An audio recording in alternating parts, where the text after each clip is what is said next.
There's a guy named Francis. I know him from Boulder. He's more of a character reference. Most of these people they're witnesses. Brandon Ratner, he's a witness. Obviously, if you listen to the conversations between us, it's pretty fucking obvious he should have come forward. It was pretty fucking important. Oh God, sorry. I hope I wasn't showing off my. I'm not. But you guys would have seen me. Um, that doesn't sound right. No, I wasn't trying to insult myself. It just I got two pairs of pants on. So if this pair of pants is unzipped, at least the one underneath it, which is camouflage. Um, I guess that might kind of look weird enough contrast. Somebody could take it wrong if so, but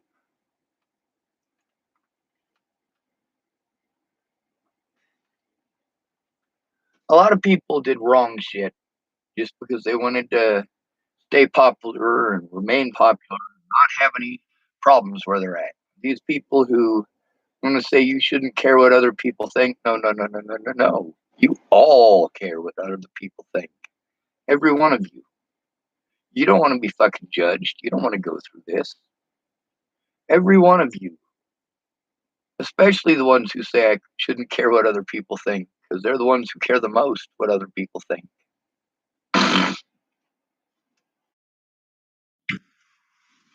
They're the ones who will throw the biggest fit over the littlest shit. You know, Susan Riley has talked shit about me in this town for as long as I can remember. Never talks to me, just talks shit about me. Now, what have I done to Susan Riley? Nothing. Although Devin Frericks did smack me in the face with her dildo once. That was pretty fucking nasty.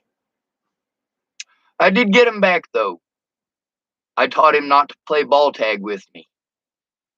Yeah, I uppercutted him right in the testicles. So hard he came off the ground. He never hit me in the balls again. Oh my God. So my nose is dry. Obviously, that's that snorting thing. That's one of my Tourette syndrome things. But also, I do have problems with my nose draining a lot. A lot of that depends on the season. Spring is pretty bad. Um, a lot of times you can break it down, like my really heavy days is directly related to alfalfa cutting. I'm throwing a lot of bales of hay, and I'm just as allergic to doing that. That's usually alfalfa.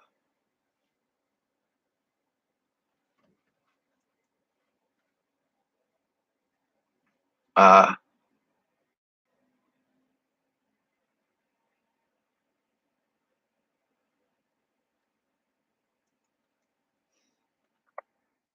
he's at his uncle's laundry room. A lot of these people that are too depressed and can't do it themselves, that have a lot of help, like the guy here, for example, he's got my help. I know he's doing right. I know that he's powering through it the best that he can. I know that his fucking depression shuts him straight the fuck down, especially after this long of it. You know, that's the thing is it's long term. Abuse for boys is always long term. Women sometimes they get a reprieve. Sometimes they get help from it. Boys never get a reprieve ever.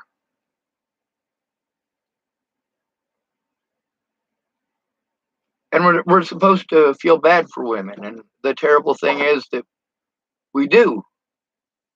We feel so bad for them that we jump through every fucking hoop that they want so that they don't have to be victimized. And then they end up victimizing us, or they end up going back to their predator who victimizes us. Like, boys have it worse than anybody. Boys start committing suicide at 5 times the rate of girls starting at the age of 15. That's because they already know that nobody's gonna fucking listen to them. Girls start cutting themselves at 5 times the rate of boys starting at the age of 15. It's because they still think they have a chance. They hurt so much and they just want to fucking die, but they're hoping that, hey, if I just cut myself a little bit, but then they get to liking it. And they get to cutting deeper and deeper. And then they start cutting on their legs, and that's when it's real bad. By the time they're cutting on their upper thighs, they're cutting deep. Might even be cutting into muscle.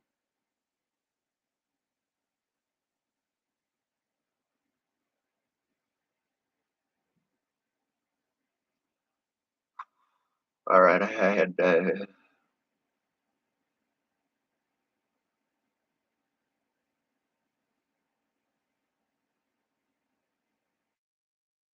when a lot of you guys think about that stuff, it's just stuff from TV.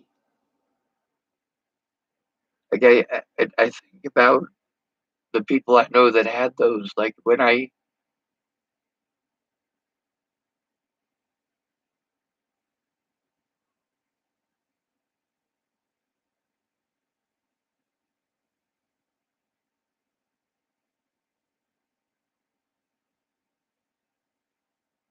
just want to see my loved ones. That's it.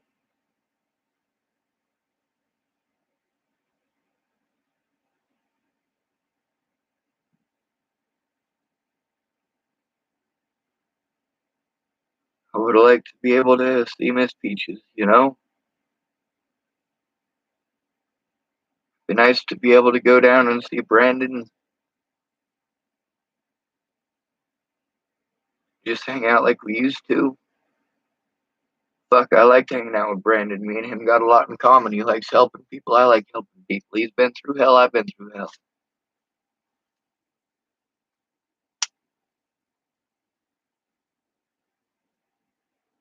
He's lucky he's still alive.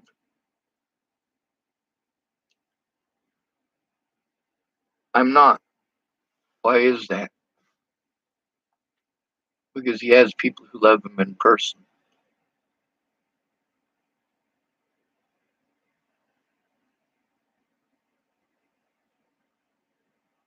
None of these people understand how much I hurt inside, how much being completely alone is different.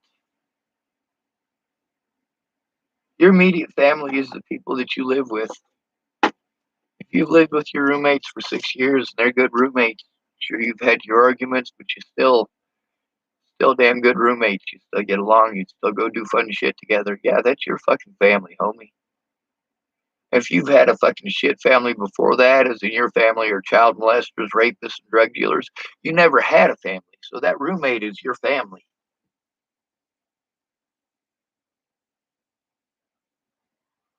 Jamie was my first ever good roommate.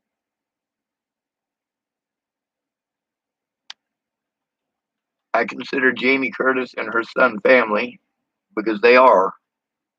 That was my first family. My very first family was Jamie Curtis and her son. Before that, everyone was pretty much bullshit, and they fucking cheapskated me at every opportunity. But Jamie was a good roommate.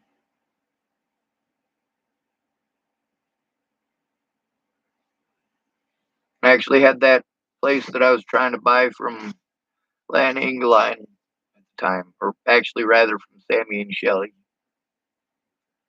Lan Engeline was supposed to send me some money so that I could, oh, he just typed something. He typed, sure, just something to kill time and have a laugh. I guess life is a little bit different on PCP. Oh, well, maybe it's not a good idea to call him right now. See, with a lot of these people, they remembered me as Mr. Honest and the dude who fucking, yeah, whatever. I accepted you. You're on PCP, you're still human. You're on meth, you're still human. You're tripping your balls on fucking mushrooms as long as you're not fucking headbutting 17-year-old girls. As long as you're not giving that shit to little kids. There's a limit to my acceptance.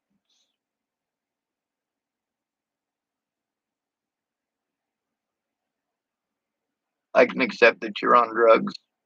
I can accept that you are still a human being when you're on drugs. Or at least there's one hidden in there somewhere.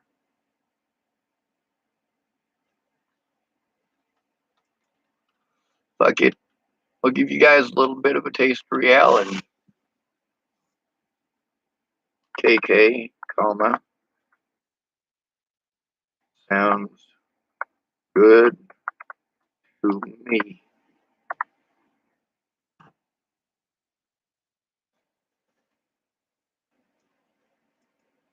This guy, I've seen him do some pretty good stuff for folks. I've also seen him do some pretty stupid shit. Do I get to judge him for his stupid shit? Look at the stupid shit I've done. You fucking kidding me?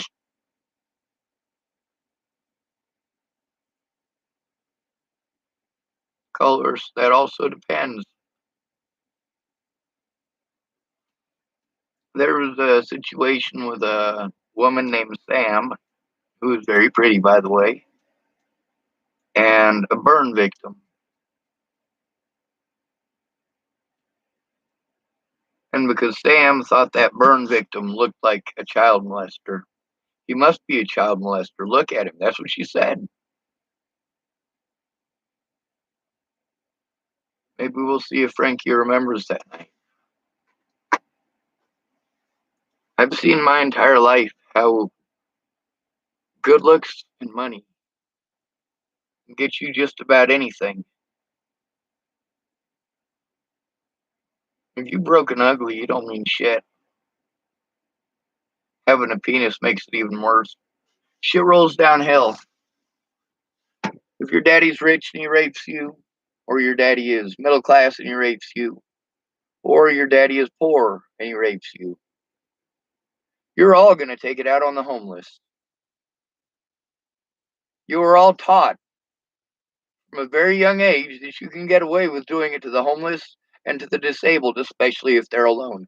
Everybody learns this in fucking grade school. Everybody who has ever been on a fucking public school playground knows this shit. And I can't speak for private schools, but I'd venture to say that kids are kids no matter where the fuck they're at. The problem is that we've got the majority of our country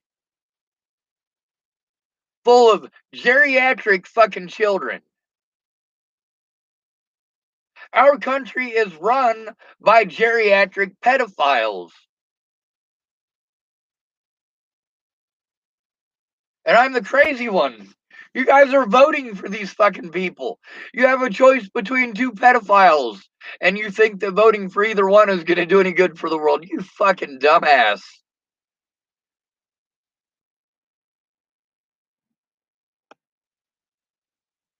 They give us just enough for us not to riot in the streets.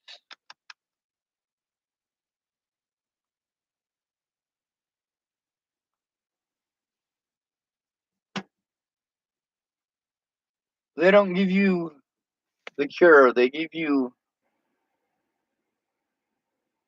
Advil. They give you Tylenol. They give you pretty fucking words. But they don't give you the help you need. You say, well, nobody owes you nothing. Really? Because lots of people seem to think that they owed me a lot of fucking abuse. A lot of people seem to think that they owed me a lot of bullshit. There was a lot of people that thought that they owed me for things that I didn't do to other people. But they wanted to believe that I would or possibly could, and therefore it somehow justified it in their mind. See, that's where the preemptive thing comes in. When you're called mentally ill, they can do all of those preemptive things that are illegal by law. These things are illegal for a reason. You're not allowed to preemptively anybody. If you didn't do it, you shouldn't be harmed for it. But these people had to somehow find a way to justify the fucked up shit that they did, and the fact that they blew me off because they assumed And that's the problem with everybody. They all just assumed. I thought. That's an assumption every time. Listen, all these people, go all the way back to the beginning of my shit. All the way back to 2012, I've been talking about this. Since 2012, I've been telling people stories. Not just mine. These people that say, you never said nothing and you never did nothing. You know what? I said something on Facebook and I said stuff in real person. I did both. I made sure that it was documented because that's fucking important. And I made sure that I didn't just go to Facebook. If you're just going to Facebook, you're a bitch. Straight up. All you're going to do is fucking bitch, whine, moan, and fucking complain.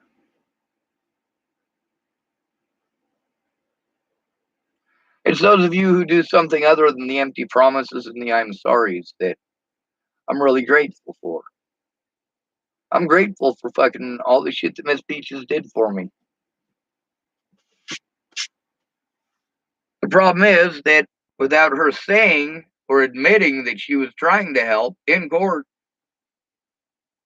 it didn't make any difference.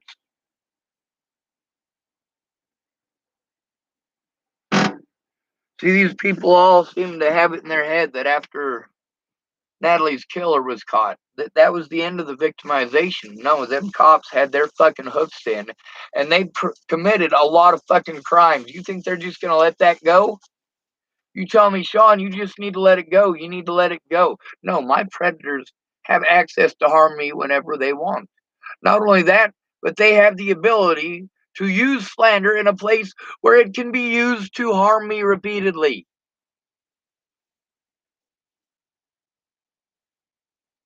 See, the police officer's slander was allowed. Kara Johnson Miles' slander was allowed. All of these people's slander was allowed, but I wasn't allowed to show any of their manipulation. I wasn't allowed to show any of their abuse. I wasn't allowed to show any evidence whatsoever. And with my public pretenders not even showing up to fucking court, I mean, goddamn. It's one thing to say something isn't happening when a person can't prove it. It's another thing entirely when somebody has been posting up story after story after story that are with witnesses. Those witnesses themselves words. But you see how they act when I tell them how it affected me. All of a sudden, it's different now, isn't it? Now they're on the defensive. They shouldn't be on the defensive.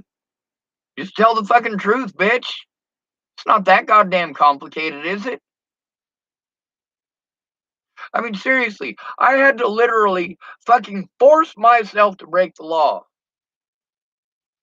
I had to psych myself up for 20 minutes to light a fucking fire. And I didn't even want to light the goddamn fire to begin with. I just wanted the cops to fucking help.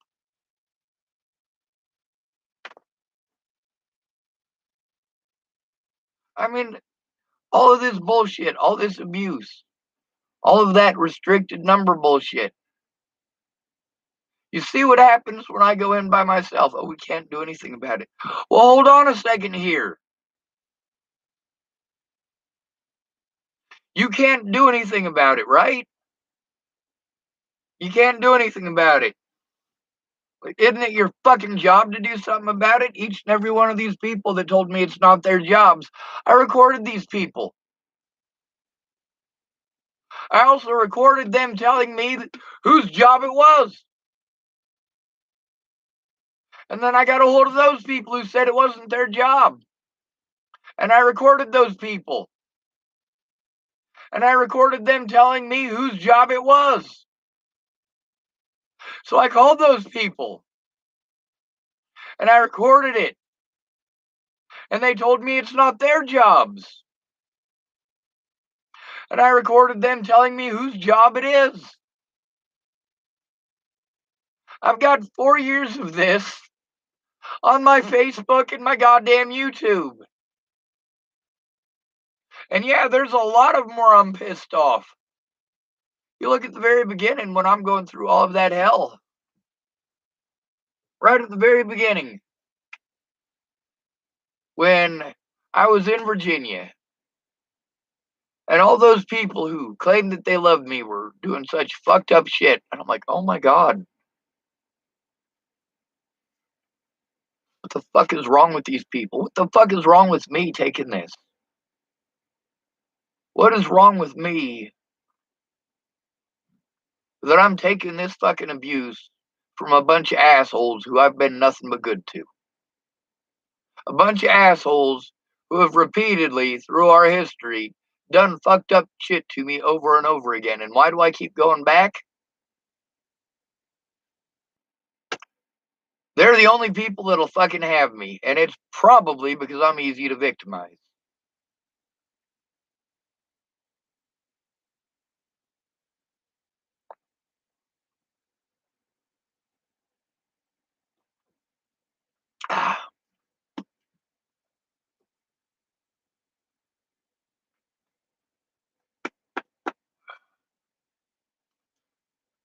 Been on a liquid diet a few days.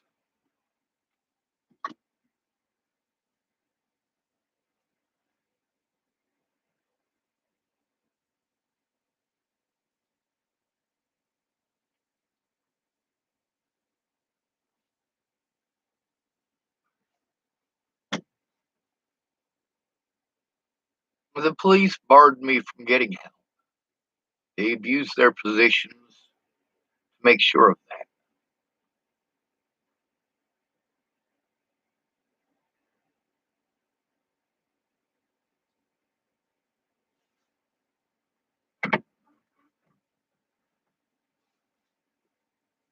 The things that Miss Peaches should have come forward about in court. Matter of fact, before I ever had court, I shouldn't have had to break the law to fucking begin with.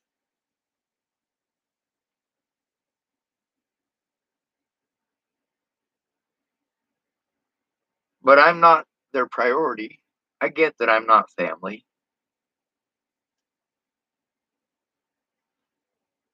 I get that I'm not Miss Peaches' baby daddy.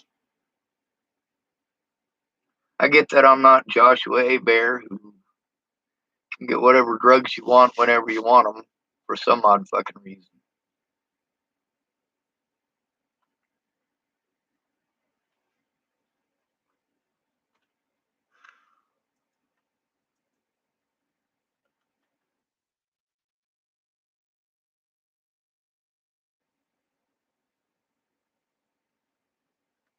So I hurt because I can't see my loved ones. All of these things that give me panic attacks, it's all stuff that prevents me from seeing my loved ones. It's all stuff that prevents me from defending myself. It's all stuff that makes me easy to victimize. It's all stuff that I need help with. And it's all stuff that you guys have no goddamn clue about. Some of you, to some small degree, can understand parts of it. I'm so glad for you guys who can understand parts of it, because then you can speak from experience. A homeless person can speak from experience. You learn a lot from them.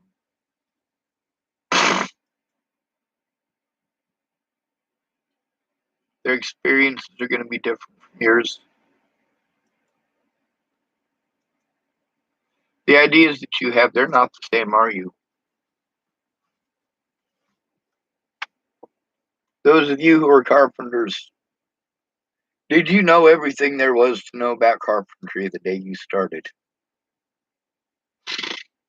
Shit, the first time you ever swung a hammer, you probably looked goofy as fuck.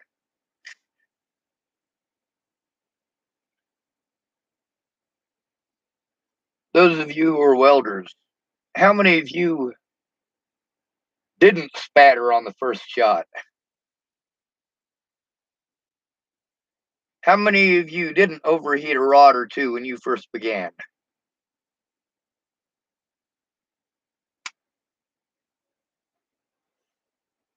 I've seen people do that with supervision.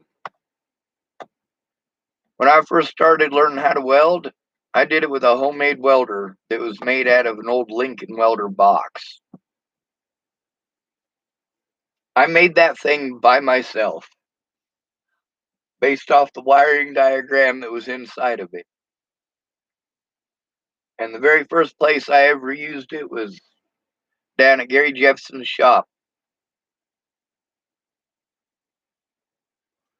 He said I could use it to learn how to stick weld. And I promptly stuck the rod. He said, get that off there before it goes all wonky on you. What does wonky mean? Well, when the rod heats up a lot, it starts turning hot red, and basically it starts getting soft and starts falling apart like putty. So as you can imagine, a wire that's, clipped to it, and it's pretty thick gauge wire with a big old clamp on it, that's got some weight to it. As soon as you take that off of there, then it stops the current, and it's not going to be red anymore. But if you keep it on there and it turns, red, it's by that point it might be actually welded to your contact. So then you can't disconnect it until it gets completely fucking almost yellow, and then you can pull it apart. And then it's like taffy in between. Now, I have never had that issue. I've gotten lucky. I also don't spend a lot of time welding.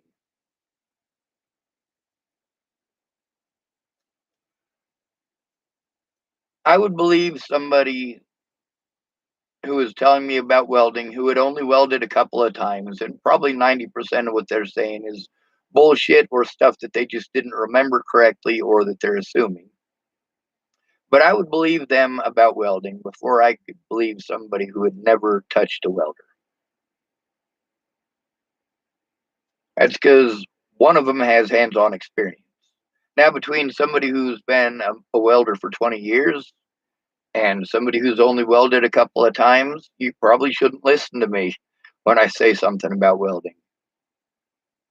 I'm not going to have the experience to help you out if you're a master welder. And if you have any experience with welding at all, you have as much experience as I do. So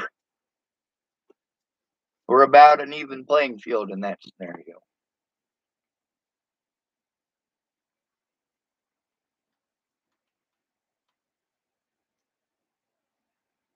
A lot of people wanted me to keep their name out of my mouth after slandering my name. They want to accuse me of talking shit and tell me to keep my name or to keep their name out of my mouth. Well, you could keep your name out of my mouth by not slandering me. That would be a good fucking start. How about before you bitch about me talking shit and telling me to keep your name out of my mouth, how about you keep my name out of yours?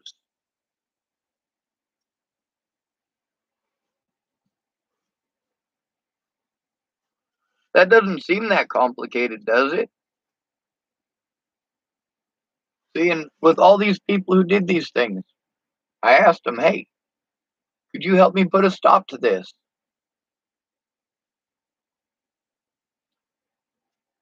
They sure as fuck don't like it when I do it back, do they? When they harm me and harm me and harm me and harm me, and I already know that going to the police by myself isn't going to do any fucking good.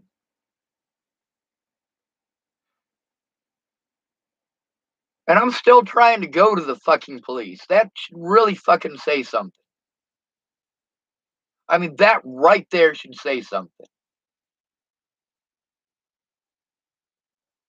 The fact that I'm willing to risk getting the mentally ill treatment by going to the police should say something. Most of the homeless get the mentally ill treatment right off the bat. The police will, when they first have contact with you, the very first thing that they do is initiate their fucking terror protocol. There is no other thing to call it. It's straight up fucking bullying.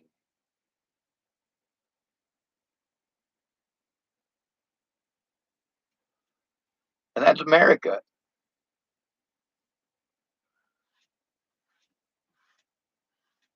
As kids, we are told what to do if we have a problem with bullies. And then we try the 3 steps they tell us to deal with bullies, and none of them work, and most of them make it worse.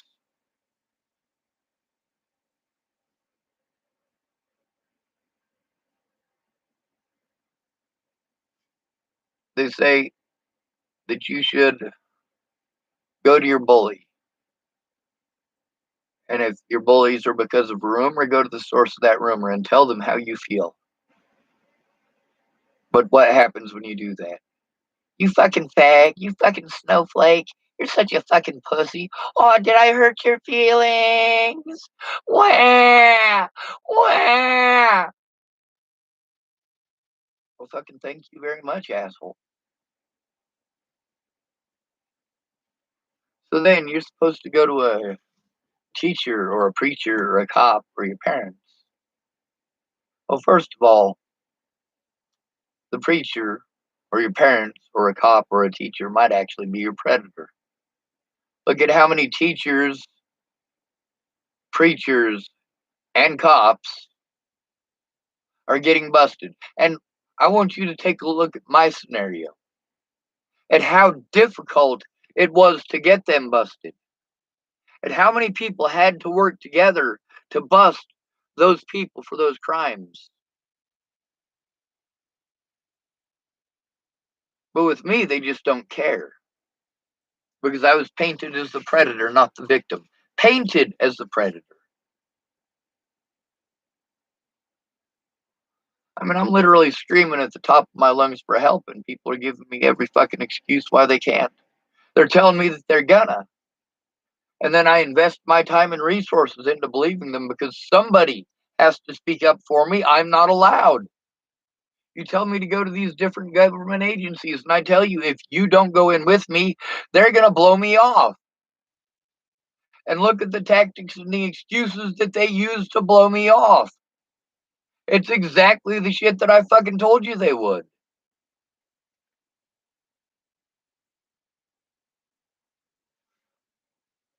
It's a tough fucking fight, and I'm losing.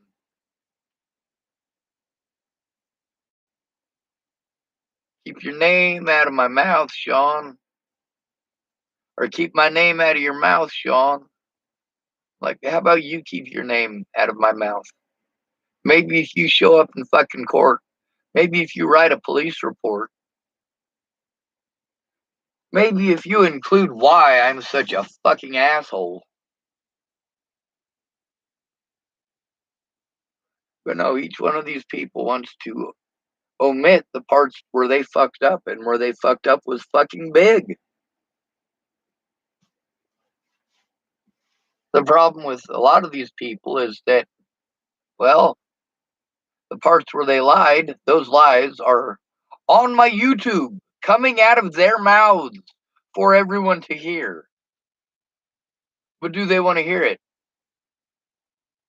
Is Miss Peaches going to take the time to listen to any of that? No, she is not. She didn't take any time to do that before. Why would she do so now?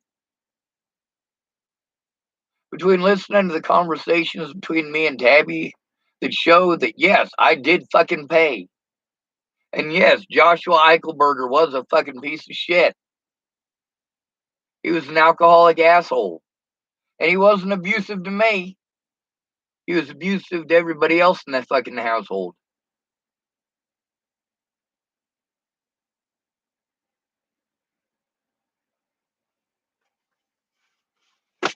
Oh yeah, and as much as I am against violence, if Tabby would have asked me to beat him piss fucking limber, I had plenty of reasons to do so.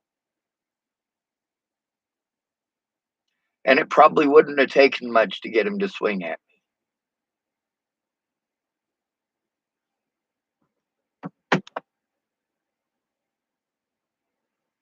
See, I only threw the first punch in one fight my whole life. One. One.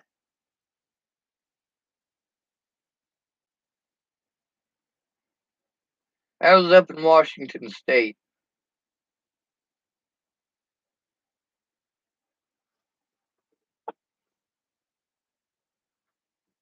My brother liked to tell the story of when I beat up 3 of his friends at once up there in Washington State. I don't even remember that. Of course, that probably has a lot to do with the drugs that I was on. What drugs was I on? Pardon me, Velociraptor. Sorry, when I belch and I'm talking, I'm gonna try to get myself into the habit of saying it was a demon. For all you religious nutflakes. See, I say a lot of insulting things, don't I? That is all intentional, I assure you.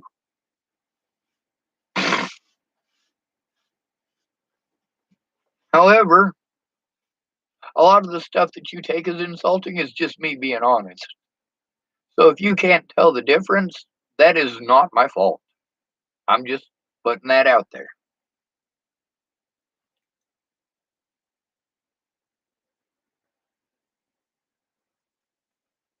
It is probably going to take him a while to call because he's on PCP. That's if he even remembers me, because he might fucking be off in La La Land already.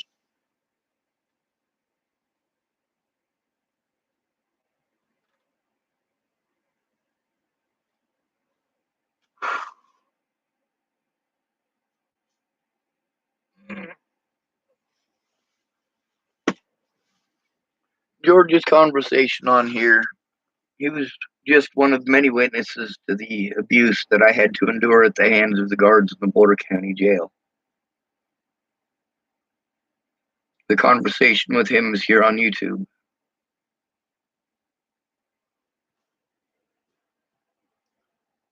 The thing is, these people, because they didn't try to get their words heard.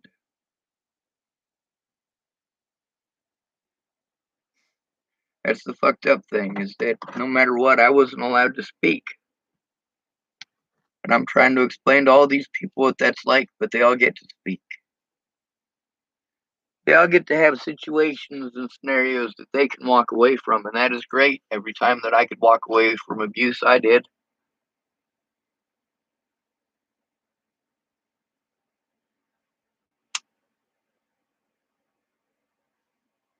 I broke the law because I had to. People had procrastinated enough and wasted enough of my time, and I was still being abused, and they still hadn't kept their word. And every one of them was too busy chasing pussy. You don't like it when I say that, do you? Well, I don't like saying it.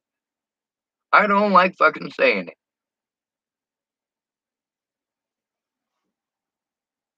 A lot of the women who offered to help, they were completely full of shit, are lesbians. And you know what? Lesbians objectionalize women more than men do. All lesbians? Probably not. All men? Probably not. But as somebody who has had a lot of lesbian friends, yeah, I would be a lot more afraid if I was a woman of dating a woman than I would of dating a man.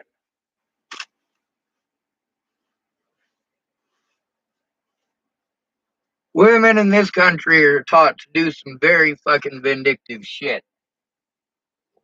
The entire female population.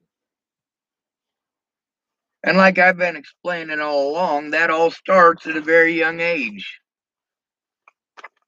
You start training them to be complacent and to do nothing.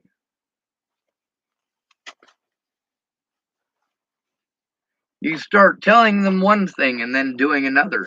Don't curse, you little fucker. See what I'm saying?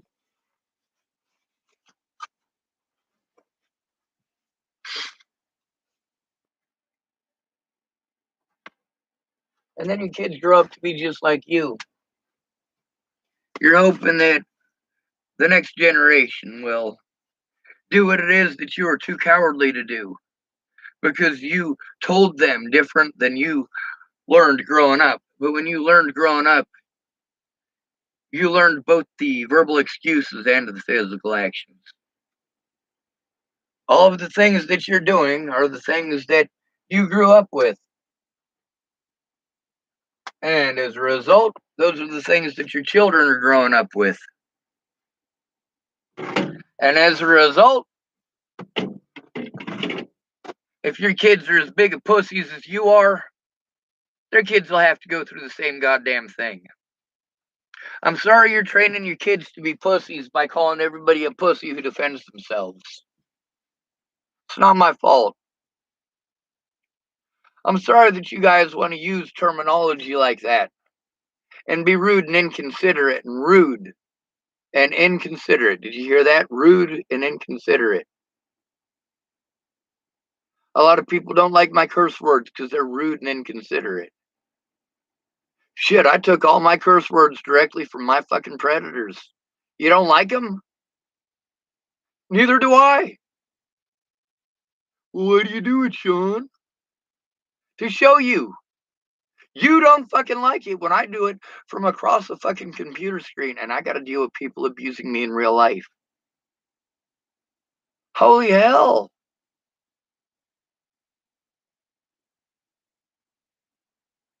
I'm not allowed to defend myself. I don't know how many ways I can say that and get you to understand. I'm not allowed to defend myself. I don't know how many ways I can explain that. I moved to places where people promised to help me if I went there, to help me how I needed. How is Shannon going to help me how I need when she's too busy getting drunk and screaming every night? How is Brett Roloff going to help me when he's too busy getting fucked up on meth and screaming at his girlfriend while she screams at him? He's not much of a screamer. He does scream a lot. What does that tell you? And she's a fucking psycho stalker nagging lady. Like, she kept on turning off his phone anytime that he went anywhere. And then she's fucking turning it back on because she wants to be able to track his movements. So anytime he's gone, I gotta listen to her for fucking hours on end or more, fucking stalking Brett because she's on meth too.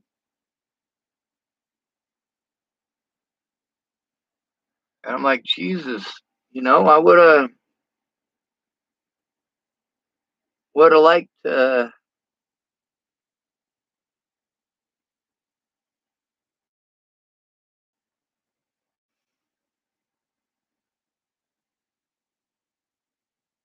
I mean, seriously, when I got there, I wasn't even there a full day, and he was, geez, fuck, man. I mean, that just hurt me to even see, and I needed to get the hell out of there.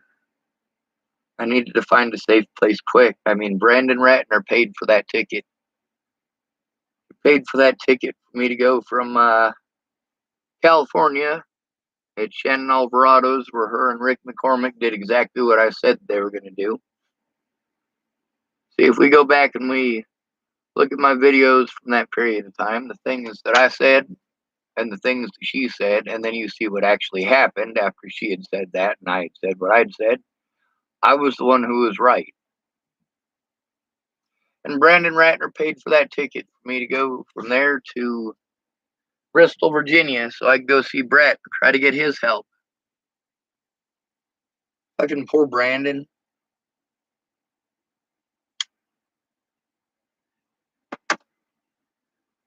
That was such a fucked up situation. And Brett was gonna reimburse Brandon, but he just didn't.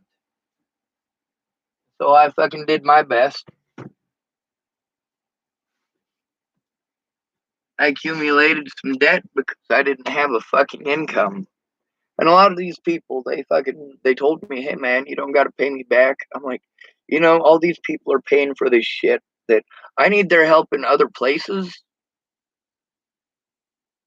But part of the victimization that came with this was having the roof over my head and my income taken away.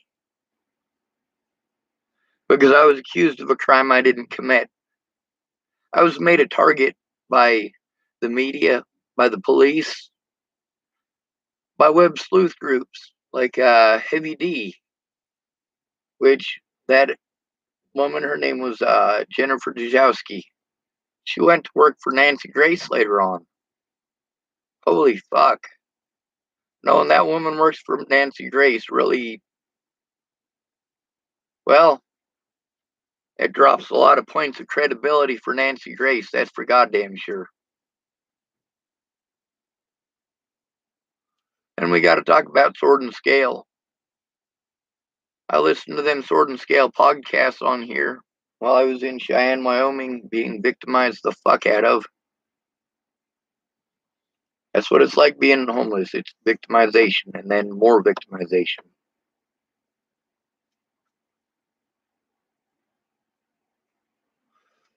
And I keep explaining to these folks, hey, I can't keep on driving to all of these meetings for help that I'm not getting. I can't afford to keep coming to see you guys for your counseling. I don't have any money coming in. And those counseling folks are like, well, it's free, it's free, it's free. No, it's not free. The American taxpayers are paying for it. I was there when I filled out the sliding fee fucking paperwork. It's not free because I have to pay for that fucking gas and I don't have an income.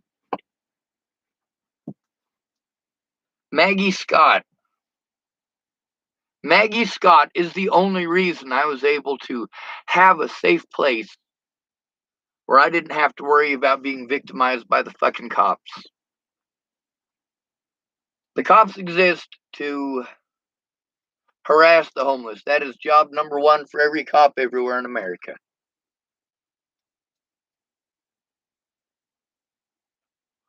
Those of you who want to say, well, that's not what the law says. I don't care what the paper says. Their actions aren't based on what's on paper. Their actions are based on fucking opinion, just like everybody else's. If somebody would have gone in with me for my own safety so that I wouldn't get treated like a fucking druggie, so I wouldn't get treated like a fucking retard, it would have made all the difference in the world. But if people don't show up, and there were a lot of people who said they'd show up that just never did, and people don't speak up. You can claim that you spoke up, but you need to send me proof. I can't take your word into court without you there. They're not going to listen to somebody they have already written off as mentally ill. All of these rights you guys want to pretend that I have, I don't have because of the term mentally ill.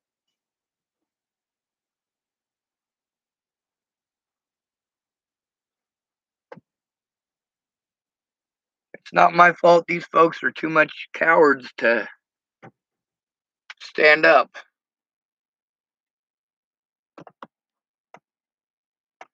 If two of my friends are friends and one of them is doing something fucked up to the other one, I'm going to defend the one that's, well, getting victimized.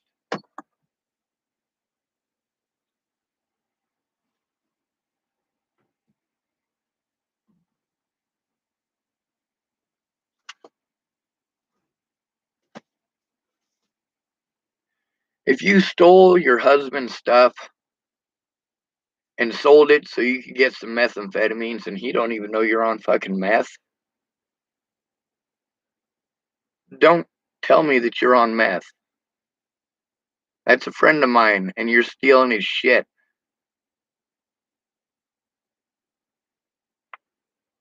By the way, that's true. His name was Jason Jepson. Big J, not little J.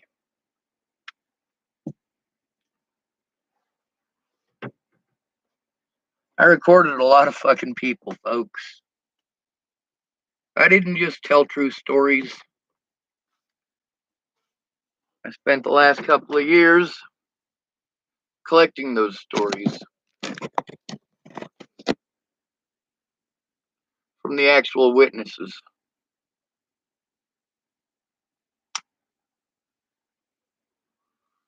Those conversations show that I was telling the truth from the very start. Did I choose for those people to be cowards? Did I choose for those people to do mean shit when they got busted lying or when they were helping my predators? Miss Peaches might not even known that Blaine McCrelius was one of the people who was threatening to fucking kill me, or that he was one of the people who had repeatedly harassed me. Why is that? Because most of the time when I called her, she was too busy talking about her.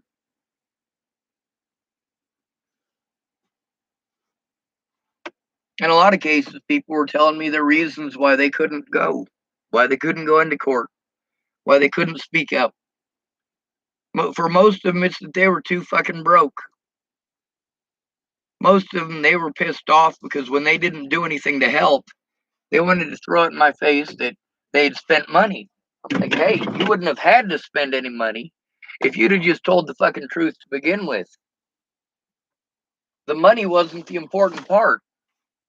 The important part is that you're a fucking witness. The important part is that I did go to people for help. And I got treated like shit for it because I have a penis. And then everybody justified it in their own minds, the fucked up shit they did by calling me mentally ill or playing off of that label. Fuck this goddamn country. You want to keep your name out of my mouth? Then you fucking come forward in court, bitch, and you tell the fucking truth. You tell those judges and those lawyers and those police officers what you told me. You tell them all of your excuses for not showing up. Because they didn't write any of that down. They made sure none of that showed up in court. But then again, you didn't try very fucking hard, did you? No, you wanted to tell me how to think and how to feel, but you're not treated like this. When a black person tells me what it's like to be black, I don't try to convince them that they're not fucking black.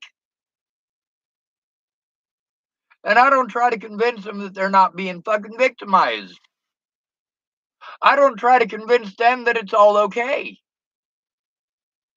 I don't try to convince them that if they ignore it, it'll all just stop. Because unlike you idiots, I'm not a fucking idiot. That's the problem with being autistic. I'm smarter than you are. I didn't ask for that.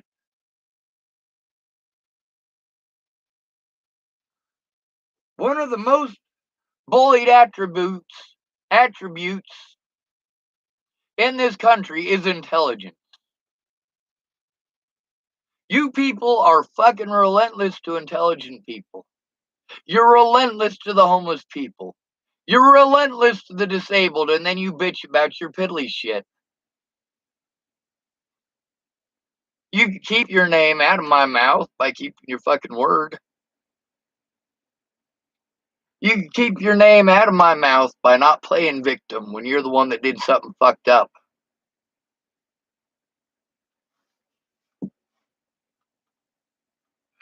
If you did something fucked up, though, yeah, I'm going to speak out until the day that I die. Unless, of course, you can, what is it they say to me? Man up! Have a happy goddamn kiss, Moose.